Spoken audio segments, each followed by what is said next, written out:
Bueno, mis hermanos, vamos a darle continuidad a la lección sobre la carta a los Gálatas. Vamos específicamente en el capítulo 5. Esta será nuestra sexta parte de ese capítulo. Y bueno, les confieso que cuando se trata de exponer la Biblia, como lo hemos venido haciendo, con lujo de detalles, explicando el significado de las palabras en su etimología, en su sentido original, tal y como fueron enseñadas y entendidas en los tiempos de Jesucristo y de los apóstoles. Que eso es lo más importante que debemos considerar. Queremos aprender la Biblia, pero la idea es entenderla exactamente como la entendieron los primeros cristianos, puesto que el lenguaje con el pasar del tiempo y al cambiar incluso de cultura o de idioma, tiene sus variaciones y entendimientos diversos, diferentes a como fue en el original. Hoy vamos a ver eso en la parte final de esta lección, de que una palabra en nuestro idioma español se puede entender de una forma, pero en el idioma original griego del Nuevo Testamento tenía otra connotación. Les confieso que no deja de haber temores de parte de este servidor, del expositor, porque esto conlleva una gran responsabilidad. Primeramente, el temor es para con Dios, el de exponer correctamente su voluntad, su palabra. No quiero exponer mis opiniones, no quiero exponer mis pensamientos, mis ideas o mis deseos y acomodar las escrituras a ellos jamás. Quiero exponer la verdad de Dios, quiero expresar su voluntad y quiero que todos ustedes al final, cuando decidan seguir este camino de obediencia, tengan la plena seguridad de que el camino trazado es el que Dios traza, no el que este servidor traza. De hecho, mi responsabilidad es ser tan cuidadoso con esta exposición hasta el punto que yo mismo pueda obedecerla, porque de eso también depende mi salvación. Pero otro de mis temores al predicar es que muchas veces al exponer estas verdades y al ir al fondo de las escrituras, vamos a encontrar las famosas discrepancias o diferencias doctrinales con lo que otros expositores muestran, enseñan y creen. Y entraríamos al terreno de la polémica, pero bueno, primero obedecer a Dios antes que a los hombres, y primero está el temor a Dios antes que el temor a lo que puedan decir otros. Estos estudios, como ustedes han notado, se suben a plataformas digitales como Facebook y YouTube, y seguramente en su momento, cuando algunos noten una diferencia entre lo que generalmente o popularmente se enseña con lo que en esta noche voy a exponer, no solo reaccionarán con ese espíritu de pugna o de escándalo, sino que seguramente van a haber controversias, ataques, pero bueno, yo siempre soy una persona que creo que para el estudio de la Biblia hay que ser de mente abierta y estoy dispuesto a escuchar toda objeción posible que se pueda presentar ante lo que yo enseñe. Si no se puede refutar, pues seguiré convencido de que lo que he expuesto es la verdad. Entonces, sin más preámbulos, mis hermanos, abordaremos ya las obras de la carne, pero en su etapa final. Estábamos estudiando desde el versículo 19 al versículo 21 de Gálatas 5, en eso vamos. Y en la lección anterior estudiamos lo que fue pleitos, celos, iras, contiendas, disensiones, y terminamos estudiando lo que eran las herejías y profundizamos tanto en este término herejías que hasta me pasé del tiempo del estudio, y por lo cual les pido disculpas a ustedes también por extenderme más de lo debido. Pero bueno, hoy nos toca las envidias, dice el versículo 21, Gálatas 5, 21, envidias. ¿Qué significa esta expresión? La palabra envidias en el idioma griego es zonos, zonos, así suena, zonos. Y este término, dice el diccionario Logwar, nuevo diccionario de la Biblia, define la envidia de la siguiente manera: sentimiento de molestia por el bien ajeno, porque otro tiene algo que deseamos para nosotros. Generalmente produce la inclinación a negar la existencia de este, a tratar de poseerlo, y si no lo podemos poseer, destruirlo. Y sobre todo, a sentir, oigan esto, sentir odio hacia la persona que posee lo que deseamos.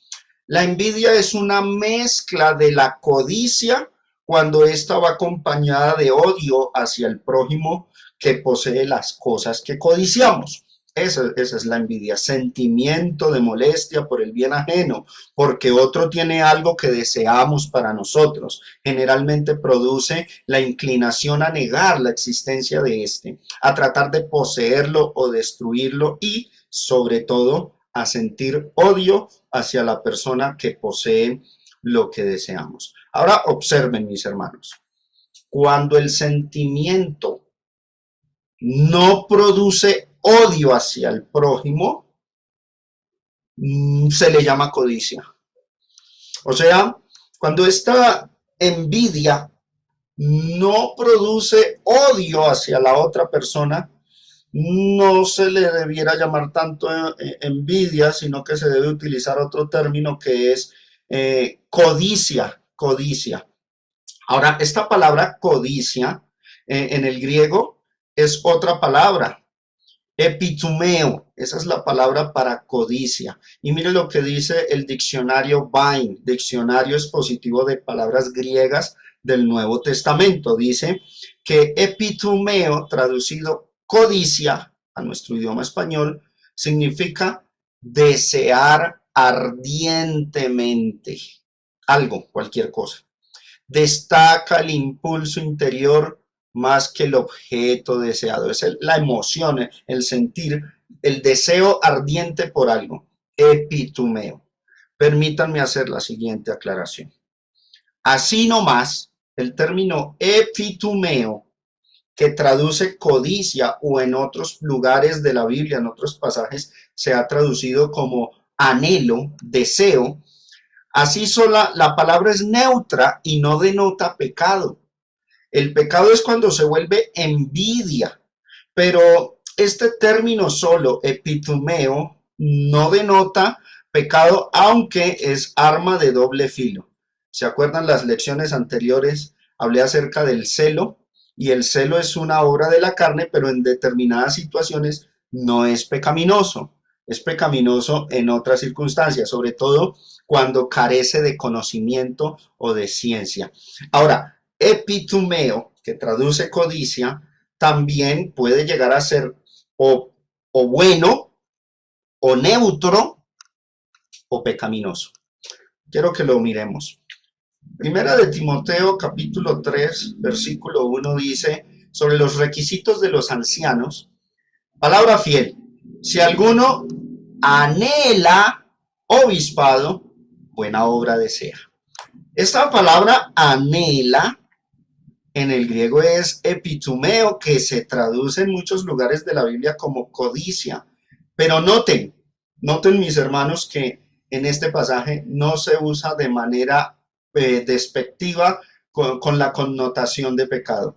Porque ¿qué significa epitumeo? Ahí está, desear ardientemente. Así que si el deseo es bien impulsado, bien orientado, como por ejemplo aquel que anhela ser pastor o obispo, bien hace al tener ese sentir, ese epitumeo, y entonces sería como coloquialmente decimos en nuestra cultura a diario.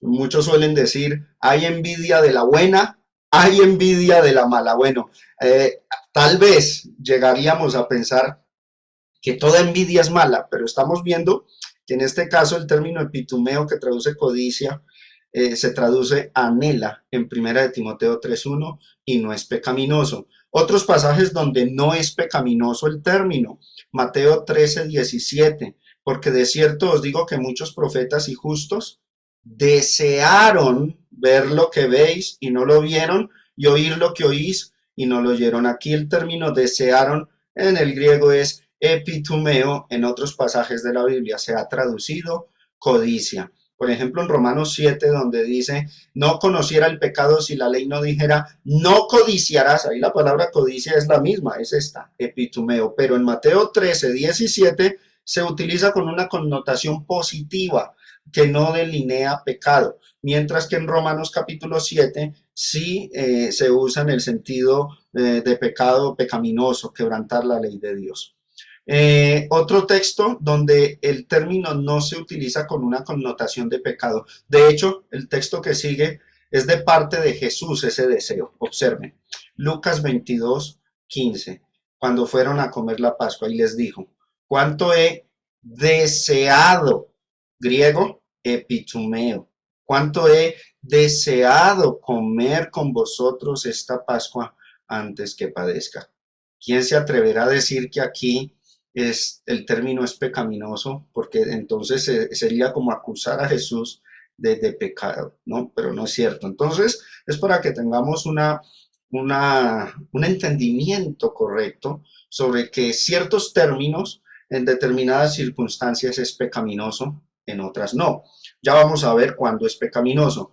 Hay pasajes donde epitumeo, que traduce codicia, anhelo, deseo, es neutro, no es ni para bien ni para mal. Por ejemplo, en Lucas 16, verso 21, dice de Lázaro, que estaba junto al rico, que ansiaba, ese término ansiaba en el griego es epitumeo, ansiaba saciarse de las migajas que caían de la mesa del rico, y aún los perros venían y le lamían las llagas. ¿Era una codicia o un deseo pecaminoso?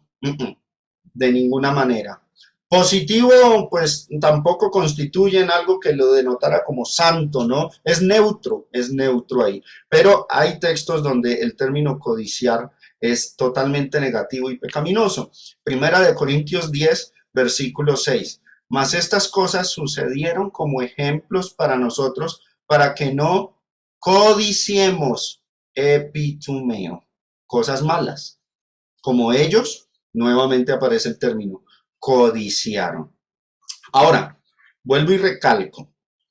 Este término, epitumeo, que se traduce generalmente o mayormente codicia, dependiendo de las circunstancias, es pecado o no, como lo acabo de exponer. Ahora, recuerden que el término significa literalmente desear ardientemente. Ahí lo resalto del diccionario Vine. Desear ardientemente. Cuando ese deseo se vuelve envidia, cuando aparte de desear ardientemente algo de otra persona, al mismo tiempo se siente odio hacia esa persona o cierto rechazo, ese deseo intenso por algo que posee la otra persona. Si ese deseo intenso me despierta en mi rechazo, odio, aborrecimiento hacia el prójimo, ahí ya se convirtió en envidia. Eso es la envidia, para que lo tengamos bien claro, bien presente. ¿Por qué estas aclaraciones? Todos en algún momento hemos deseado algo. Si un hermano compra una moto, un carro, pues quisiéramos tener algo similar y hacemos el esfuerzo y queremos comprarlo. Ahí no es pecado. Para que de pronto con simplemente hablar de envidia, no nos sintamos mal en esos momentos en que anhelamos cosas que hemos visto que otros han conseguido. Eso no es pecado, mis hermanos, ¿no?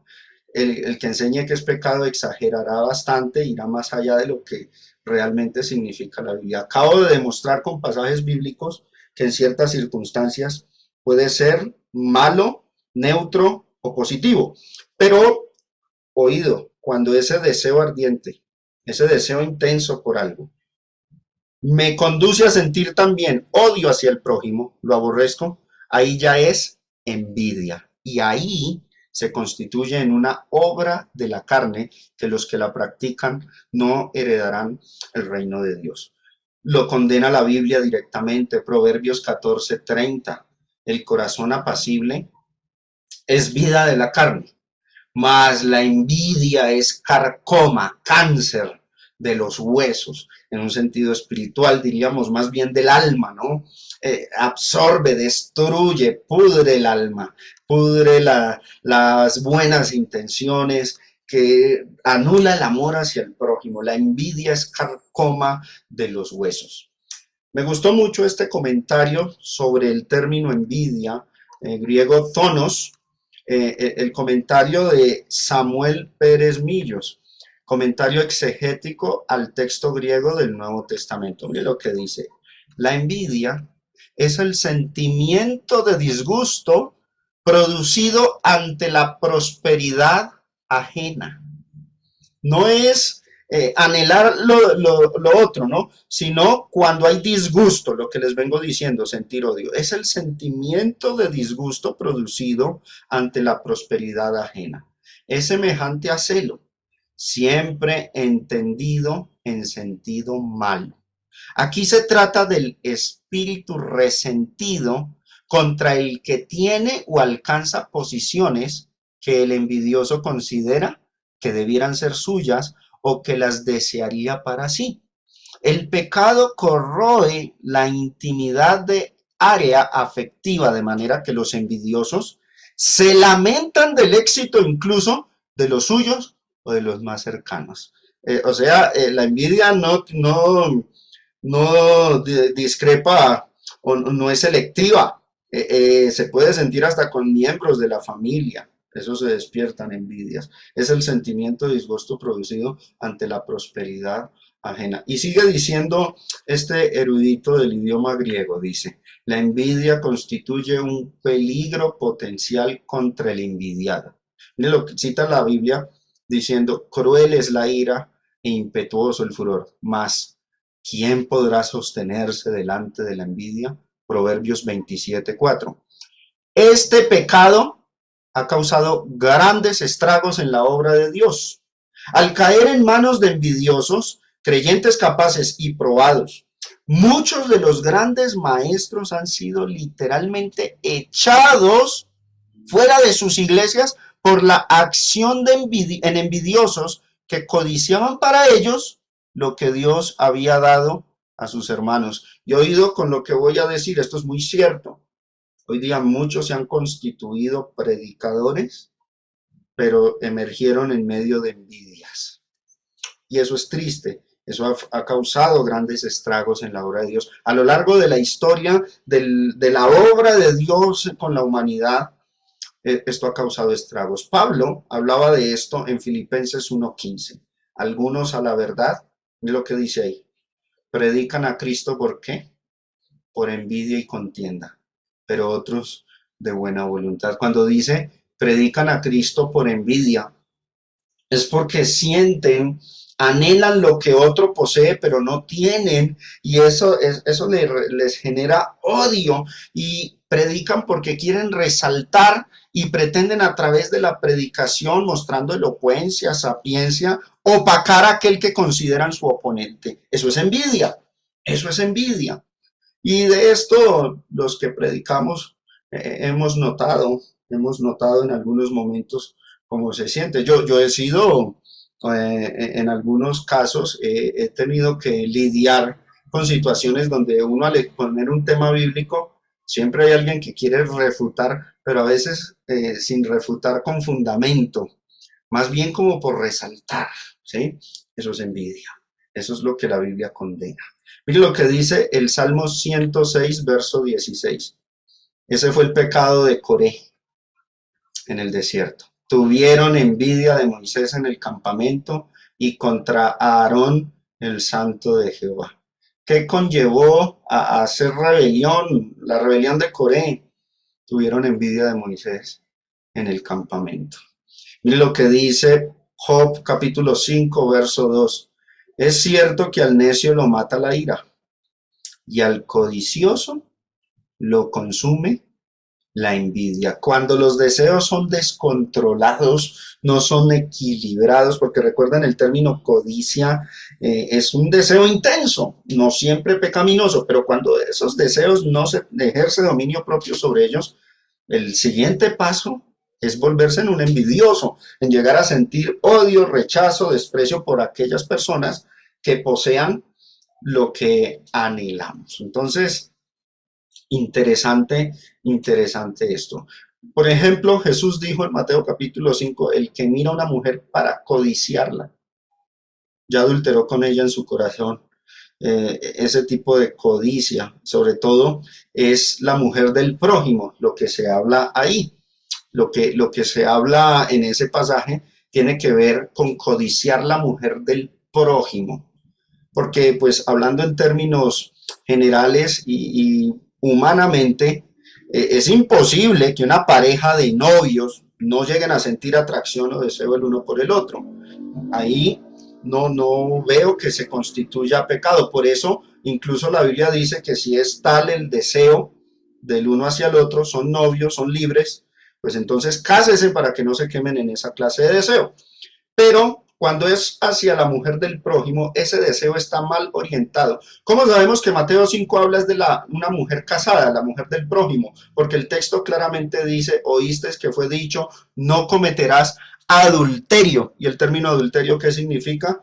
Es con la mujer del prójimo. Entonces, hermanos, los deseos mal orientados y que conducen a sentir odio y rechazo hacia el prójimo, eso es envidia y eso es una obra de la carne. El cristiano tiene que combatir contra eso, tiene que luchar fuertemente en su interior, en su espíritu, de que si llega a sentir deseos por algo, que esos deseos no lo conduzcan a odiar o a rechazar a la persona que posea aquello que desea, porque ahí se constituyen envidia. Y Dios, que juzga los corazones, va a decir a esa clase de personas, no heredarán el reino de Dios.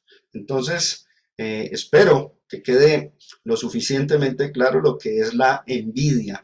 Ahora pasemos aquí, Gálatas 5:21, envidias. Pasemos al otro pecado, homicidios. Bueno, en cuanto a homicidios, en el griego es phoneu, homicidios. Bueno, los que tienen acceso al interlineal del texto griego, yo los animo a que miren, sobre todo los interlineales basados en los manuscritos más antiguos, van a notar que esta palabra no aparece en el texto griego original de Gálatas, o sea, phoneu no está en Gálatas capítulo 5, verso 21, traduce homicidios, pero como si es un pecado que en otros pasajes de la Biblia claramente se condena, pues vamos a hablar de él ligeramente. Es el fruto de la envidia. El siguiente paso de la envidia, el sentir odio hacia el prójimo, conducirá a muchas personas ¿a qué? A cometer homicidio. Literalmente, uno que quita la vida. Eso es ser homicida, quitar la vida. ¿Dónde leemos esto? Hechos capítulo 3, verso 14. Mas vosotros negasteis al santo y al justo y pedisteis que se os diese un homicida, hablando de Barrabás. Aquí se le llama ¿qué? Homicida en los evangelios, asesino. Eso es homicida, es el que literalmente quita la vida, un asesino.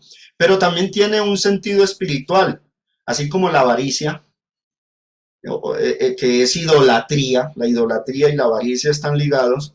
El odio hacia el prójimo, Dios lo trata como homicidio. Observen, primera de Juan, capítulo 3, verso 15.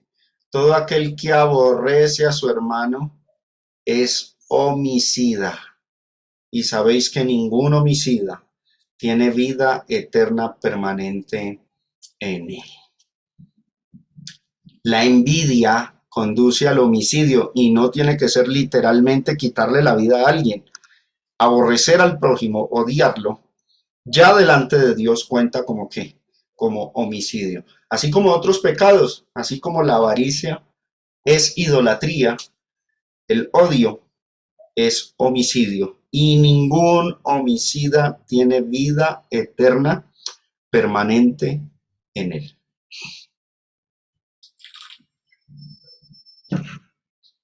Observen, homicidio significa quitar la vida.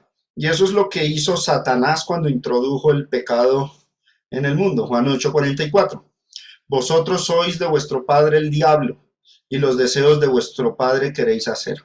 Él ha sido homicida desde el principio. ¿En qué sentido? No en que quite la vida física, pero sí quita la vida espiritual. Introdujo el pecado, seduce a los hombres a pecar, y el pecado nos separa de Dios, nos quita la vida delante de Dios, nos pasa a estado de muerte espiritual. Por eso Satanás ha sido homicida desde el principio y no ha permanecido en la verdad, porque no hay verdad en él. Cuando habla mentira, de suyo habla, porque es mentiroso y padre de mentira. Entonces, bueno, a pesar de que este término, vuelvo y reitero, homicidios, griego foneu, esa palabra no está en el original de Gálatas, y algunas Biblias en español omiten esa palabra homicidios, no queriendo decir que no sea pecado, no. Otros pasajes claramente lo condenan. Lo que sucede es que en los originales no está ahí en Gálatas 5:21. Como muchos otros pecados, por ejemplo, que se mencionan en Romanos capítulo 1, no están acá en esta lista de Gálatas, pero uno los complementa leyendo otros textos de la Biblia. Bueno, mis hermanos, ahora sí pasaremos a materia polémica y vamos a hablar de esta obra de la carne, Gálatas 5:21, borracheras. ¿Qué son las borracheras? Bueno, el término borracheras en griego es mete, borracheras. Mira lo que definen los léxicos. Importante aquí, hago una precisión. El significado de este término jamás puede ser sugestivo o de la opinión personal. Yo pienso que la borrachera es esto, yo pienso u opino, y dar interpretaciones ambiguas rebuscadas en el interior desde la sugestividad, jamás. Hay que explicar el término tal y como Dios usó la palabra en su idioma original, tal y como el Espíritu Santo la transmitió en el primer siglo. Y con ese significado es con el que nos quedamos. Esta palabra, según el léxico de Tuggy, léxico griego-español del Nuevo Testamento, dice embriaguez, se puede traducir embriaguez, es su derivado, su sinónimo prácticamente, y dice exceso de bebida. Eso es lo que significa. Creo que el solo significado del término resuelve muchas dudas que podamos tener sobre este pecado de las borracheras, obra de la carne. Embriaguez, ¿en qué sentido? Exceso de bebida. Miremos la derivación. Hay algunos pasajes que vierten el término y no dice borracheras, sino que dice embriaguez. Bueno, esa palabra embriaguez se deriva de mete, borrachera, metusco. Noten que son muy similares los términos, las raíces griegas. Borracheras es mete, embriaguez es metusco. Y esta palabra cuando se traduce al español o su significado en los léxicos, el léxico de James Swanson, Diccionario de Idiomas Bíblicos, la define así: embriagarse, estar ebrio, estar intoxicado. Eso es lo que define el idioma bíblico. El solo significado, mis hermanos, yo espero que despeje muchas dudas y nos saque de muchos líos de interpretación, doctrinarios, de lo que tal vez algunos han enseñado, han interpretado, ¿no? El solo significado del término nos deja mucha claridad en qué consiste el pecado. Exceso de bebida, estar ebrio, lo contrario o el antónimo de ebrio es sobrio, tener dominio propio, tener control de sí mismo. Bueno, perder ese control, perder ese dominio, estar ebrio, eso es lo que la Biblia llama embriaguez o borrachera, particularmente aludiendo a las bebidas que embriagan. Ahora vamos a ir despejando dudas. Teniendo en cuenta, hermanos, que este es el significado de la palabra, vamos a poder abordar algunos textos difíciles de la Biblia, y difíciles tal vez por la enseñanza que popularmente algunos transmiten y que a veces nos generan confusiones. En Israel, hablemos del pueblo de Israel. Cuando Dios constituyó la nación de Israel, no les prohibió que bebieran vino. No trató la bebida social como pecaminosa. ¿Cómo lo podemos saber? Por ejemplo, hemos leído mucho ese texto del diezmo, ¿cierto? El diezmo era una práctica que se hacía con el fin de tener unos fondos suficientes y un ahorro anual, era prácticamente un ahorro al año, para que todo judío que estuviera en cualquier lugar del mundo pudiera ir a festejar las fiestas judías, la Pascua y el día de Pentecostés. Cada año tenían que ir y cumplir, y por eso dice que el diezmo se debía separar cada año y se tenían que ir hasta el lugar que Dios hubiera escogido, que era Jerusalén. Mire lo que dice Deuteronomio 14:26, que cuando recibieran el dinero del diezmo, dice, darás el dinero por todo lo que deseas, por vacas, por ovejas, ¿y qué dice ahí?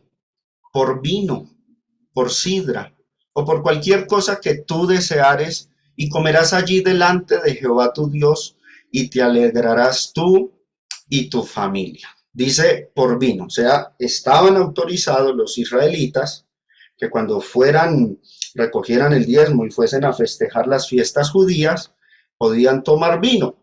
El pecado era la borrachera o la embriaguez en los sentidos que estamos viendo aquí en esta traducción. El exceso de la bebida, el estar ebrio, era algo que sí era condenado bajo la ley de Moisés para el pueblo de Israel.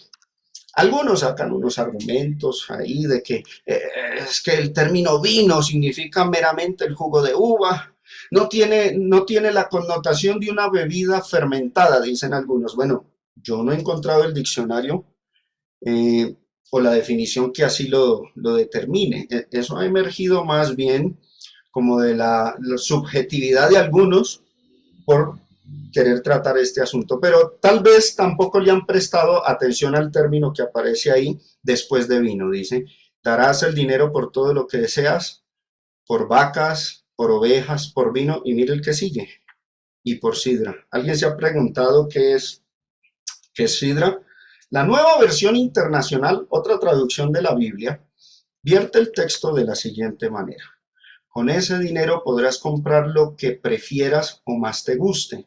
Ganado, ovejas, ahí está, vino, y después de vino, en la versión Reina Valera dice sidra, pero esta traducción y muchas otras dicen u otra bebida fermentada. Así que no, vino no es meramente un jugo de uva, sino que tenía que ver con bebidas fermentadas, tal y como estas otras versiones lo expresan o lo traducen. Y allí, en presencia del Señor, traduce esta versión, tu Dios, tú y tu familia comerán y se regocijarán.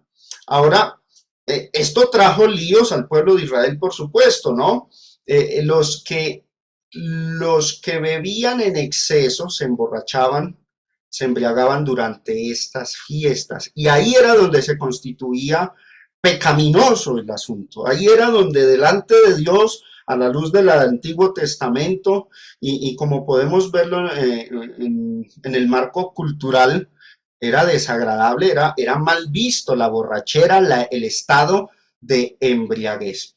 Es más, en la fiesta de Pentecostés, donde gastaban estos diezmos y decía la Biblia que podían dar el dinero por vino, por sidra, o sea, vino o bebida fermentada, los que desobedecían la ley de Dios se emborrachaban. Por eso fue que cuando cayó el Espíritu Santo en Pentecostés, algunos acusaron a los apóstoles de estar borrachos ese día. Hechos 2, del 13 al 15, más otros, burlándose, decían, están llenos de mosto, o sea, están borrachos. Pedro respondió, entonces Pedro, poniéndose en pie con los 11, alzó la voz y les habló diciendo, varones judíos y todos los que habitan en Jerusalén. Estaban en Pentecostés y como podemos leer en Deuteronomio 14:26, estaban autorizados para consumir vino y sidra.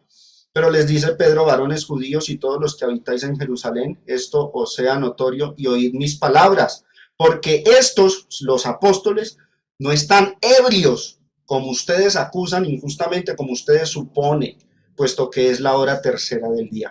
Este texto nos muestra claramente que en la cultura hebrea, durante las fiestas judías, era común el beber vino, pero también se veían personas que llegaban al punto de emborracharse, de embriagarse, de pecar, de cometer esa obra de la carne.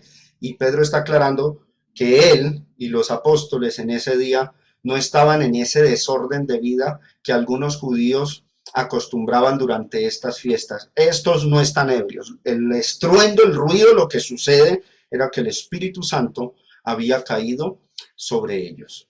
Ahora, la ley de Moisés, como el Nuevo Testamento también, condenan la borrachera. Observen, Proverbios 20, versículo 1, el vino es escarnecedor. La sidra, o como dice la otra traducción, la bebida fermentada, alborotadora. Y cualquiera que por ellos yerra, no es sabio. ¿Qué significa esa frase?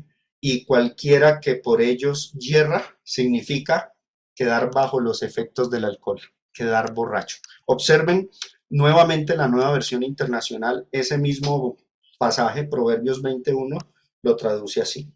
El vino lleva a la insolencia y la bebida embriagante al escándalo. Nadie, y mire lo que dice en la Valera, y cualquiera que por ellos yerra, se traduce aquí, nadie bajo sus efectos se comporta sabiamente. ¿Qué es errar por el vino o por la sidra? Es caer bajo los efectos, es perder la sobriedad y quedar en estado de embriaguez, ebriedad, exceso de bebida, borracheras, griego mete, griego metusco, borracheras, embriagueces. Claramente el Antiguo Testamento condena las borracheras. Observen este otro pasaje, Proverbios 23, del 29 al 32. ¿Para quién será el ay? O sea, el lamento. ¿Para quién el dolor? ¿Para quién las rencillas? ¿Para quién las quejas? ¿Para quién las heridas en balde? ¿Para quién lo amoratado de los ojos? O sea, disputas, pleitos, golpes. Esas son las consecuencias ¿de qué? De la borrachera. Y lo dice el verso que sigue, para los que se detienen mucho en el vino, para los que van buscando la mistura o la ebriedad. Eso significa la mistura. Los que se detienen mucho en el vino.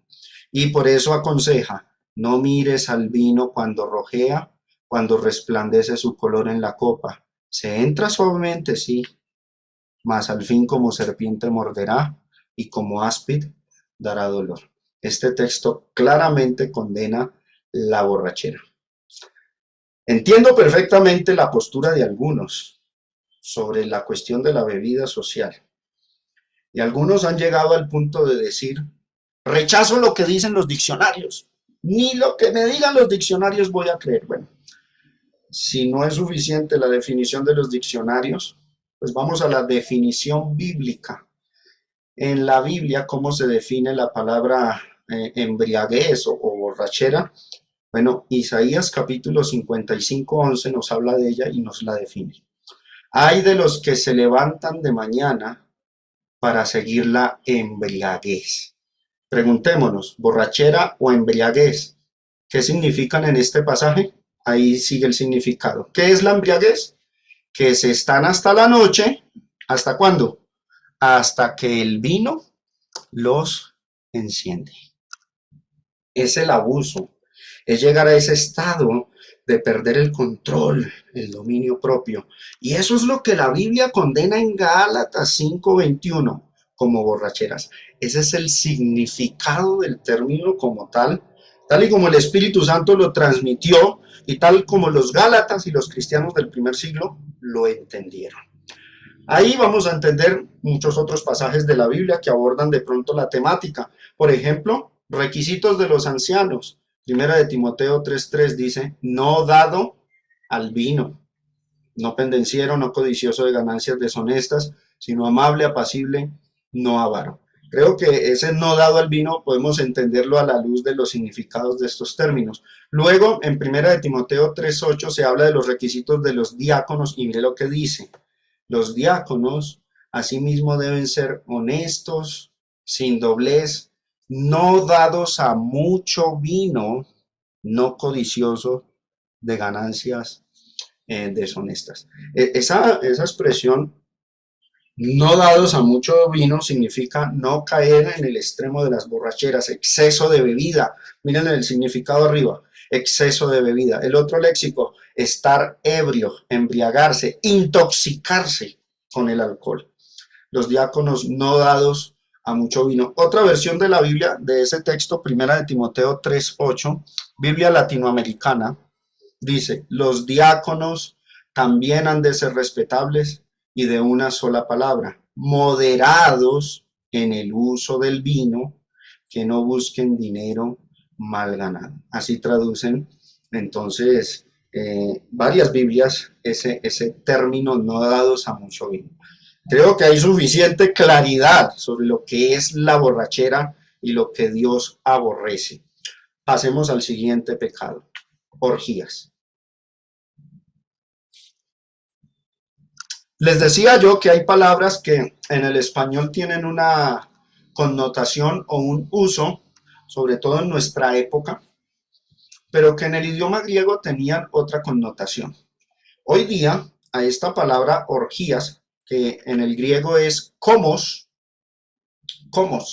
orgías traduce, es entendida no en el sentido bíblico, ¿no? Tiene una connotación muy sexual, el término orgías, hoy día. Pero la definición que arrojan los diccionarios los va a sorprender. ¿Qué es ese pecado? ¿Qué es comos? Que se traduce orgías, glotonerías, abusos, excesos. Y interesante y a la vez alarmador para muchos, ¿no? Porque muchos leían superficialmente el texto Gálatas 5:21 y cuando leían orgías se imaginaban el término en la connotación actual y decían, ay, yo no peco por eso. Pero miren lo que es el abuso, el exceso en comer, glotonería. Es cualquier otro abuso, cualquier exceso en lo que tú exageres, seas desmedido, no tengas dominio propio. Eso es una obra de la carne llamada komos en el griego, que se tradujo orgías y que hoy día tiene otro significado y muchos caen en esta clase de pecado. En Romanos capítulo 13, verso 13, dice, andemos como de día, honestamente, y dice, no en glotonerías y borracheras, no en lujurias y lascivias, no en contiendas y envidias. Yo quiero que noten que aquí el término glotonerías, esta palabra, glotonerías, quien quiera que lo busque en el interlineal del texto griego va a encontrarse con que es la misma palabra griega komos, que en Gálatas 5, verso 21, ¿cómo se tradujo? Se tradujo diferente, orgías. Ese fue el problema de los editores de la Reina Valera, que no tuvieron como la sutileza, digamos, de que den un solo término a una palabra griega, sino que en un versículo la traducían de una manera, en otro de otra, pero en el griego es la misma palabra, ¿sí? Glotonerías en Romanos 13:13 en griego es komos. Y en Gálatas 5:21, orgías en griego es komos, es la misma palabra, que significa glotonería, abusos, excesos. Así, bajo esa connotación se debe entender. Hay que descategorizarlo un poco de los pecados de índole sexual, porque los pecados de índole sexual ya estaban en un paquete, por decirlo de cierta forma, en el verso 19, adulterio, fornicación, inmundicia y lascivia. Y Pablo deja esa categoría de pecados para empezar a hablar de luego de los que tienen que ver con la apostasía religiosa, idolatría, hechicerías, y luego viene a hablar de los pecados de la conducta, otra categoría, enemistades, pleitos, celos, iras, contiendas, disensiones, herejías, envidias, homicidios, y luego vienen los pecados que tienen que ver con el autocontrol, borracheras y orgías. Y esta palabra entonces significa eso. El glotón, el que abusa en la comida, el que no tiene control con eso, está pecando por ese pecado. Está pecando por esa obra de la carne. Me disculpan lo que voy a decir. Es una opinión personal, un concepto. Algunos que predican, expositores dentro y fuera de las iglesias del Señor, en el mundo denominacional, uno los ve obesos, no tienen control sobre lo que comen. Yo considero que una persona de esas que no tenga un control y un cuidado sobre eso a pecado, sobre esta clase de pecado como, y creo que un mensaje se le cae porque no practica, está practicando una obra de la carne. Esto es una cosa seria a la que todo cristiano debiera prestarle atención. Y aquí valdrían y serían bienvenidos todo este tipo de mensaje o información que nos habla sobre el cuidado en nuestra alimentación, sobre los excesos que tengamos. ¿Por qué? A eso sí hay que prestarle atención. Algunos han dicho, ese tipo de temática no me interesa, eso no va a guiarnos a la salvación, pero estamos viendo que es catalogado como una obra de la carne. Ahora, no necesariamente tiene que ver con el aspecto de la alimentación, porque el término glotonería también se utiliza hoy día específicamente con respecto a la alimentación. Pero miren una definición que arroja este comentario de John MacArthur. Se refiere en general a todas las conductas revoltosas, escandalosas y desenfrenadas. O sea, ser una persona que no tiene control sobre la forma en que se expresa en público, que es escandaloso, desenfrenado, peca por ese pecado, griego comus, que se traduce orgías, desenfreno. Creo que la traducción correcta debiera ser excesos, abusos. Así algunas versiones ya lo han traducido. Miren, primera de Pedro, capítulo 4, verso 3, que en la versión Reina Valera se traduce orgías. Miren cómo otras versiones de la Biblia han traducido el pasaje. Por ejemplo, la Nueva Traducción Viviente vierte primera de Pedro, capítulo 4, verso 3, así. En el pasado han tenido más que suficiente de las cosas perversas que les gusta hacer a los que no tienen a Dios. Inmoralidad, pasiones sexuales, parrandas.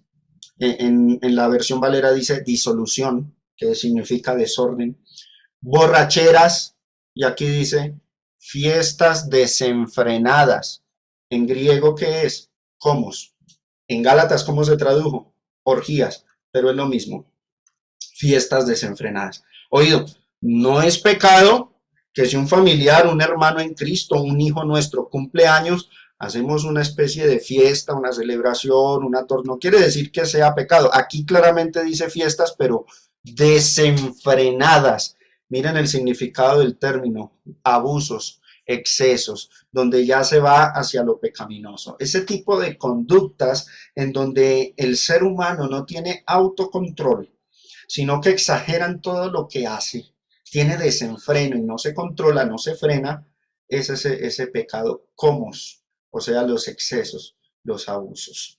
Ahora, mire lo que dice Gálatas capítulo 5, verso 21. Sigue una frase que, bueno, genera también algo de dificultad a la hora de interpretar. ¿Por qué? Dice, y cosas semejantes a estas, versículo 21, y cosas semejantes a estas. Existe una controversia, una duda. Esa frase, y cosas semejantes a estas, ¿qué envuelve? ¿Envuelve solo esta categoría de pecados, borracheras, orgías? ¿O involucra todas las anteriores? Esa es la pregunta de muchos. Este servidor, Germán Centeno, ¿qué cree? Yo creo que envuelve la última categoría, borracheras y orgías. O sea, pecados similares a estos, en donde la persona pierda el control de sí mismo, pierda su ebriedad, pierda su dominio propio. Todo tipo de acción en el ser humano que sea parecido a lo que son las borracheras y las orgías, ahí entraría, por ejemplo, la drogadicción. Cosas semejantes a estas. Pierdan el control. No necesita que pierda el control con borracheras o con el desenfreno, sino también, digámoslo, con el uso de estupefacientes y drogas. Cuando esas drogas hacen perder el control de la sobriedad de una persona, ahí entra cosas semejantes a estas. Ahora, si alguno lo interpreta como que el término cosas semejantes a estas envuelve también todo lo demás, pues no le veo lío, no le veo problema, aunque hago la aclaración, creo que los términos fornicación, inmundicia, lascivia, idolatría, hechicerías fueron exactos y se refieren a pecados que se cometen en momentos precisos, exactos y definidos, mientras que borracheras y orgías son expresiones que pueden envolver muchas otras cosas, y por eso veo que el Espíritu de Dios tuvo que injertar una aclaración diciendo y cosas semejantes a estas. Pero si alguno lo quiere interpretar como que el término o la frase y cosas semejantes a estas envuelve también todo lo anterior, no le veo lío, no le veo ningún inconveniente, no creo que se constituya en una falsa doctrina. Y culmina diciendo el apóstol acerca de las cuales os amonesto, os insto, los impulso a que no los cometan, como ya os lo he dicho antes, que los que practican tales cosas, y nuevamente piensen, hermanos, en esa palabra, practicar, vivir sumergido en esas cosas. Los que practican esas cosas no van a heredar el reino de Dios. El cristiano está llamado a renunciar a todo este tipo de pecados. Cualquier comportamiento que envuelva estos pecados es perdición, condenación, pecado. Hay que llamar las cosas como son.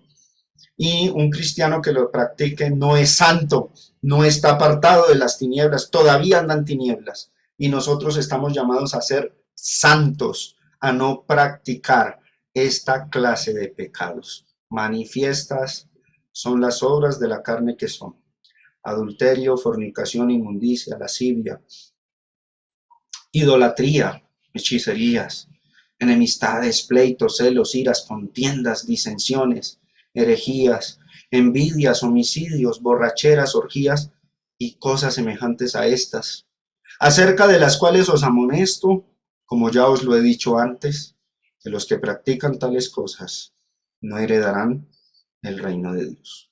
Aquí terminamos, mis hermanos, el estudio dedicado a cada acción pecaminosa que se catalogan como obras de la carne.